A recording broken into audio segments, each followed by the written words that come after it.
Hey man, the guitar guy here. We are going to be learning the names of the notes on the top string and the next string. I don't know why I'm speaking like this, but I'm going to continue with the whole video. No, I'm not. We're going to be learning all the names of the notes on the top string today, and I'm going to teach you why you need to know that, because it's to do with our bar chords, and it's going to help us instantly know where to put our fingers for a bar chord when we need it, okay? It's really important to do, and if you want to do this with me right now, by the end of this lesson, I'm hoping, you will be able to place your fingers everywhere. So grab your guitar. This is one of those ones that's interactive. Grab your guitar now, and we're going to go over the names of the notes initially, and then we're going to learn them up and memorize them with my method, which is very unique on learning the names of the notes on the top string. I guarantee by the end of this session, you will at least have half the neck mastered, okay?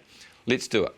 So, very first thing we need to learn is the 0 on the top string is an E. You probably already knew that, maybe not. So we've got an E on the top string. We're only going to be learning one note at a time.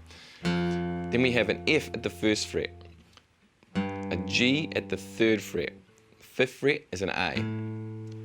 Then we have the 7th fret as a B, the 8th fret is a C, and the 10th fret is a D. And if we go to the 12th fret, the double dots, that's an E again. And so from there, the cycle continues. So right next door to the E is an E and F, so E, F, and we continue on. So the 2 frets away will be G, etc., etc.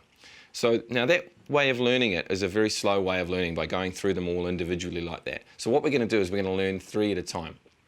3 or 4 or 5 at a time. So we're going to start with the first 3 notes. So we've got E, 0, F, the 1st fret, and then G. Now the way to learn this is to have somebody is just to go, okay, I want you to just yell out names of those notes one after the other in a continuous order, and you've got to quickly go to those notes as quickly as possible. So it'll be like G, E, F, G, F, G, E, this sort of thing. So you just have someone there going over those 3 or 4 notes, so you get really good at it, and then speeding it up so it becomes like E, G, F, G, E, this sort of thing, so you get to get really quick at it, okay? So there we have, if you've just done that with me, you will actually have those pretty close to being programmed. Now, programming, repetition is how we program. The subconscious mind loves it. We just keep repeating and repeating and repeating those notes, and we say to ourselves, oh, that's a G, that's an F, E, F, E, G, F. We're not going to be concerned with sharps or flats, okay? So obviously the note between, well, obviously, but you might not know that, but the F, 1 fret up from F is F sharp, when 1 fret down from, so the 2nd fret, it's an F sharp, which sharp means 1 higher than, or flat means 1 lower than. That's how my dumb brain works this stuff out. And so if we wanted to play a G flat, your eyes would look at the G and then flatten it, and then you'd play your G flat note. Or the other way you would think about it is to go, I want to play the F sharp. So I would look at the F with my eyes and raise it 1 note while I'm playing another chord, whatever. I'll be going, oh, F sharp, I can see it. So you don't actually learn F sharp. You learn F when you learn G, and you just sharpen it or flatten it if you need to. So that's the best way, in my opinion, to learn your chord shapes with your names of notes. Let's do the next note, A. A on the top string on the 5th fret. So that's the 5th fret, A, 5. So now we just add in that in the mix. So we're going to go A, G, A, F, A, E, A, F, G, E, A, F, A, E, F, A, G, A, F, etc. And I'm just doing it in my own mind, trying to do it here. But if you have someone there actually telling you those letters and they have them written down in front of them, they can just keep going over and over them and just say, hey, look, do me a favour, we'll do this for 5 minutes and then we can get this thing done. And they can just quickly yell them at you, and you can just make sure you've got them in order. If they're a guitar player, it's even better, because then they can check and see if you've got it correct. So we've done A, now we're going to do B. 7th fret, B7. I think of the B7 chord, it reminds me B7, that's when I was first starting out. So we're adding that in the mix. Now we go B, A, B, G, B, F, A, etc. B, F, E, A, G, B, F. Obviously I've gone really quick, really fast, but that's where you want to get to, so it becomes so fast you can't think The last thing you want to do is go E, F, G, A, oh, B, that's my B. You don't want that. It's going to take forever every time. If you're jamming with someone, you haven't got time, or playing in a band, you haven't got time to go through and figure out where all the notes are. You're just going to know B is 7th fret straight away, G, you've got to know straight away A, F, B. It's instant, and the quicker you do it, eventually it becomes programmed. When you know it's programmed when your hand goes there. A lot of times I'll be teaching this lesson, and I'll say to them A, and their hand will go to the A, and they'll go A, and I'm waiting for them to play it because their finger knows where to go. Their finger is actually sitting there going, wait, come on, I'm here, because your subconscious knows it's there. Your conscious mind, however, is a lot slower. It's going, oh, I've got to figure this out. I've got to make sure, hang on. Let's go to see if we can get the A sorted out. And your finger's going, dude, I'm already there. And that's exactly what will happen. And it literally happens with every single student. It's quite fun to watch. So test yourself with it. Say F, and your hand, you'll just go to the F. And G, your hand will just go to the G. If I said you play me a D chord, your fingers would naturally form a D shape and start to play it before you go, oh, what's a D? Your finger's already there playing a D chord if you've programmed it. That's the key to knowing you've programmed it, because your fingers just go there. So trust it. So we've got B, 7th fret. Next fret, 1 fret up from that is C. Okay, so B and C are together, E and F are together. There's no B sharp, there's no C flat.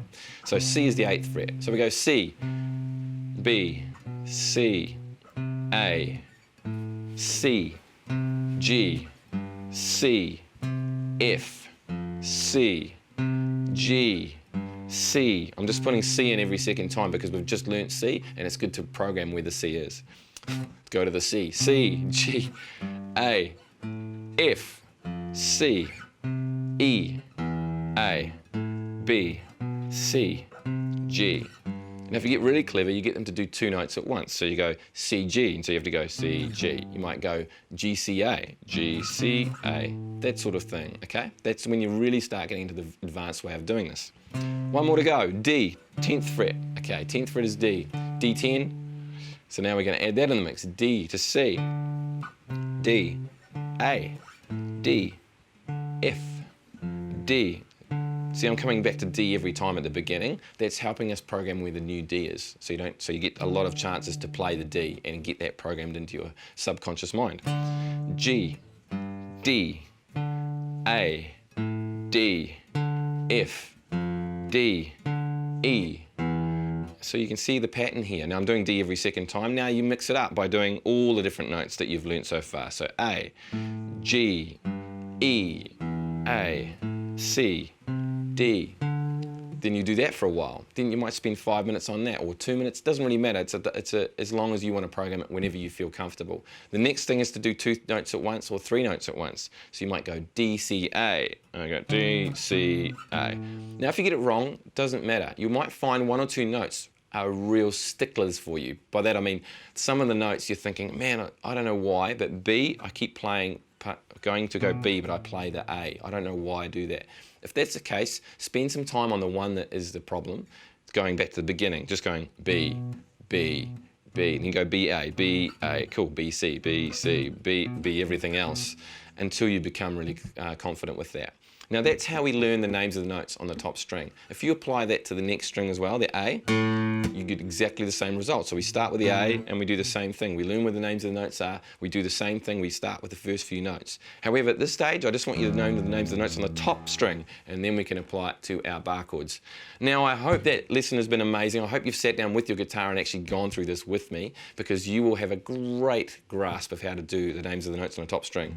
It's not a sexy lesson. It is not sexy. However, it is a couple of steps to sexy, okay? It's a few little wee notches towards sexiness, if you know what I mean. Bar chords are sexy. I don't know what you think about bar chords, but I really, really think that's sexy.